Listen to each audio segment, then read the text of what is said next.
Jumpa lagi dengan Indra. Dalam video ini saya mengajak teman-teman untuk merenungkan sabda Tuhan dari Injil Lukas. Di dalam Injil Lukas ada perikop yang bisa kita refleksikan untuk kehidupan kita sekarang ini. Orang kaya yang bodoh, itu judul perikopnya. Mengapa Yesus menyebut orang kaya itu bodoh? Untuk mengetahuinya, mari kita baca perikopnya. Injil Lukas bab 12 ayat 13 sampai dengan 21. Seorang dari orang banyak itu berkata kepada Yesus, "Guru, katakanlah kepada saudaraku supaya ia berbagi warisan dengan aku." Tetapi Yesus berkata kepadanya, "Saudara, siapakah yang telah mengangkat aku menjadi hakim atau pengantara atas kamu?" Katanya lagi kepada mereka, "Berjaga-jagalah dan waspadalah terhadap segala ketamakan. Sebab walaupun seorang berlimpah-limpah hartanya, hidupnya tidaklah tergantung daripada kekayaannya itu." Kemudian ia mengatakan kepada mereka suatu perumpamaan. Katanya, "Ada seorang kaya, tanahnya berlimpah-limpah hasilnya. Ia bertanya dalam hatinya, 'Apakah yang harus aku perbuat? Sebab aku tidak mempunyai tempat di mana aku dapat menyimpan hasil tanahku.' Lalu katanya, 'Inilah yang akan aku perbuat. Aku akan merombak lumbung-lumbungku, dan aku akan mendirikan yang lebih besar, dan aku akan menyimpan di dalamnya segala gandum dan barang-barangku. Sesudah itu aku dapat berkata kepada jiwaku, jiwaku, ada padamu banyak barang, tertimbun untuk bertahun-tahun lamanya. Beristirahatlah, minumlah, makanlah, dan bersenang-senanglah.' Tetapi firman Allah kepadanya, 'Hai engkau orang bodoh, pada malam ini juga jiwamu akan diambil daripadamu. Dan apa yang telah kau sediakan, untuk siapakah itu nanti?' Demikianlah jadinya dengan orang yang mengumpulkan harta bagi dirinya sendiri, jikalau ia tidak kaya di hadapan Allah." Demikianlah Injil Tuhan, terpujilah Kristus.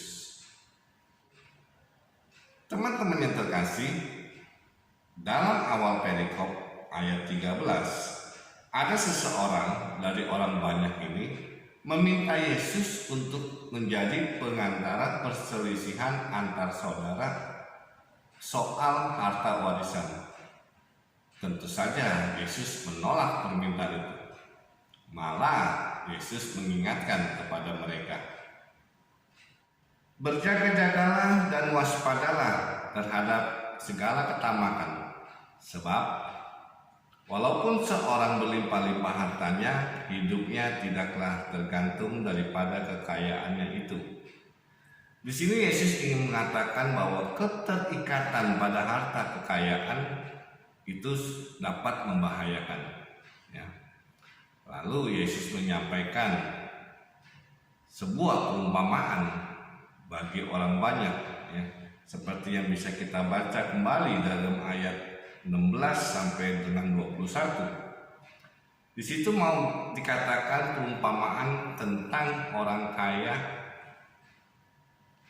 yang disebut sebagai orang bodoh, orang Yesus.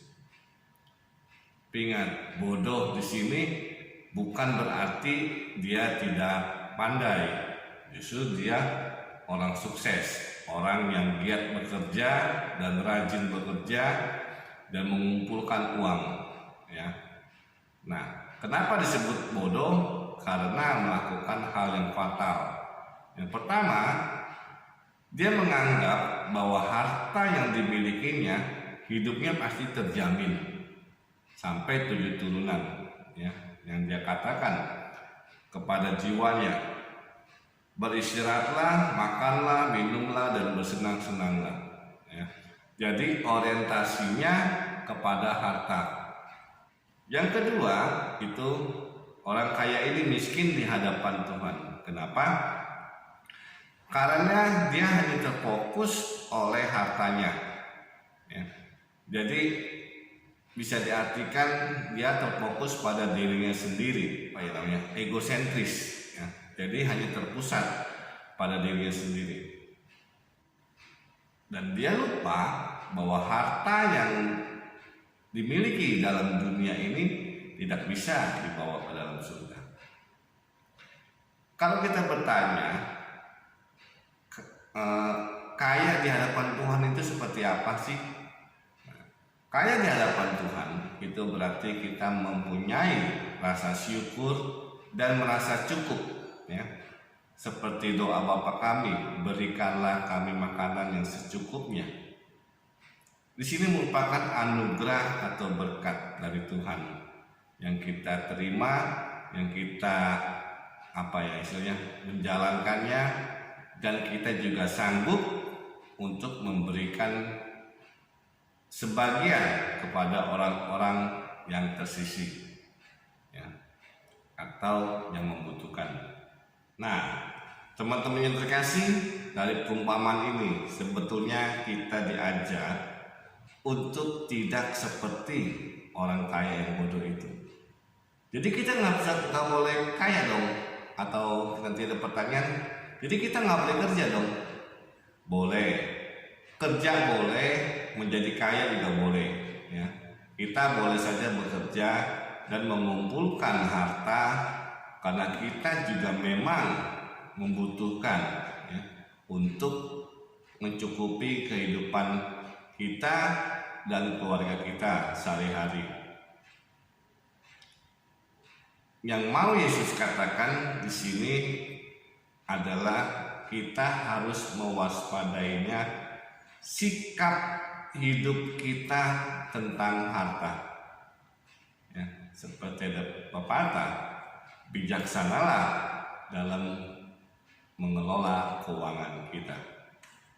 Nah, sebagai refleksi kita saat ini, kalau kita dipercayakan atau ketika kita dipercayakan oleh Tuhan untuk memperoleh harta yang berlimpah, apa yang akan kita lakukan? Apakah kita akan bersenang-senang atau harta itu kita gunakan untuk kemuliaan Tuhan? Tapi ingat cerita tentang orang kaya dan Lazarus yang miskin. Renungkanlah. Terima kasih. Tuhan memberkati.